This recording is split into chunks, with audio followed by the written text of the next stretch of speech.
ভেন্ডির এই রেসিপিটি গরম গরম রুটি পরোটার সাথে জাস্ট অসাধারণ লাগে আর বানানো ভীষণই সহজ। তো প্রথমেই আমি প্রায় 3টে বড় সাইজের আলুকে এইভাবে ছোট ছোট টুকরো করে কেটে নিয়েছি। আপনারা নিজেদের পরিমাণ অনুযায়ী নিয়ে নেবেন। তারপর 500 গ্রাম ভেন্ডি এইভাবে কেটে নিয়েছি একটু লম্বা লম্বা করে। এখন একটা প্যানের মধ্যে নিয়ে নিচ্ছি প্রায় 3 চামচ পরিমাণে সর্ষের তেল।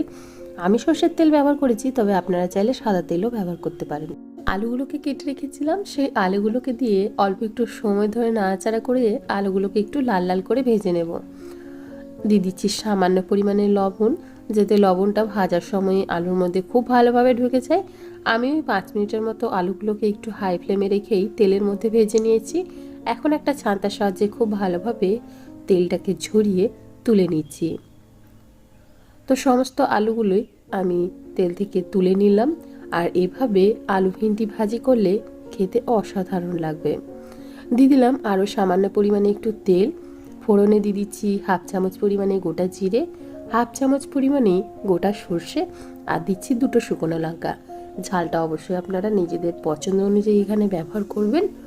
এখন খুব ভালোভাবে ফোড়নটাকে একটু ভেজে নেওয়ার পর দিয়ে দিচ্ছি প্রায় 3টে মিডিয়াম সাইজের পেঁয়াজ। আর পেঁয়াজটাকে ঠিক এভাবেই আমি কেটে নিয়েছি। এখন পেঁয়াজটাকে খুব ভালোভাবে একটু তেলের মধ্যেই ভেজে নেব। খুব জোর 15 মিনিটের মধ্যেই এই রেসিপিটি আপনাদের ডান হয়ে যাবে। আর খেতে কিন্তু সত্যিই অসাধারণ হয়। তো দেখুন, পেঁয়াজটা খুব ভালোভাবে ভেজে নিয়েছি। এখন এর মধ্যে দিয়ে দিচ্ছি 1 চামচ পরিমাণে আদা রসুনের পেস্ট। এখন আদা রসুনের পেস্টটাকে দিয়ে খুব ভালোভাবে অল্প একটু সময় ধরে ভেজে নেব, যাতে কাঁচা গন্ধটা সম্পূর্ণ চলে যায়। তো খুব ভালোভাবে এখানে আমাদের আদা রসুনের পেস্টটা ভাজা হয়ে গেছে। এখন দিয়ে দিচ্ছি যে ভেন্ডিগুলো আমরা আগে থেকে কেটে রেখেছিলাম, সেই ভেন্ডিগুলো আগে জলে ধুয়ে পরিষ্কার করে নিয়েছি, একটু মুছে শুকনো করে নিয়েছি, তারপর কিন্তু ভেন্ডিগুলো কেটে নিয়েছি। না হলে জল অবস্থায় কাটলে ভেন্ডিগুলো তার লাল ছাড়তে শুরু করে।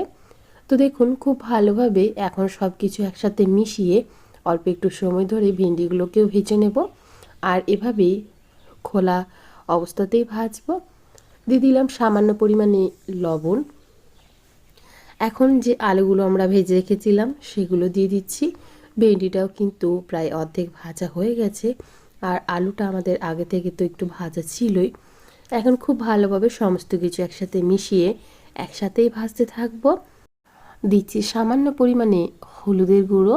আমি এখানে সামান্য পরিমাণে ব্যবহার করলাম, তাতে ভেন্ডির কালারটা কিন্তু খুব সুন্দর থাকে। দিয়ে দিলাম সামান্য পরিমাণে লঙ্কার গুঁড়ো। এখন আবারও খুব ভালোভাবে মিশিয়ে নিচ্ছি। তো আমাদের আলু ভেন্ডি কিন্তু অনেকটাই ভাজা হয়ে গেছে।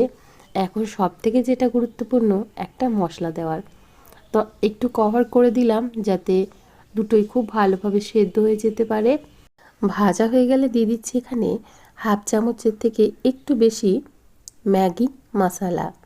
ম্যাগি যে ম্যাজিক মশলা রয়েছে সেটাই ব্যবহার করলাম। দিয়ে দিলাম বেশ খানিকটা ধনেপাতা। এখন আবারও সমস্ত কিছু একসাথে খুব ভালোভাবে মিশিয়ে নিলাম। ব্যাস, তৈরি হয়ে গেল আমাদের আলু ভেন্ডি ভাজি।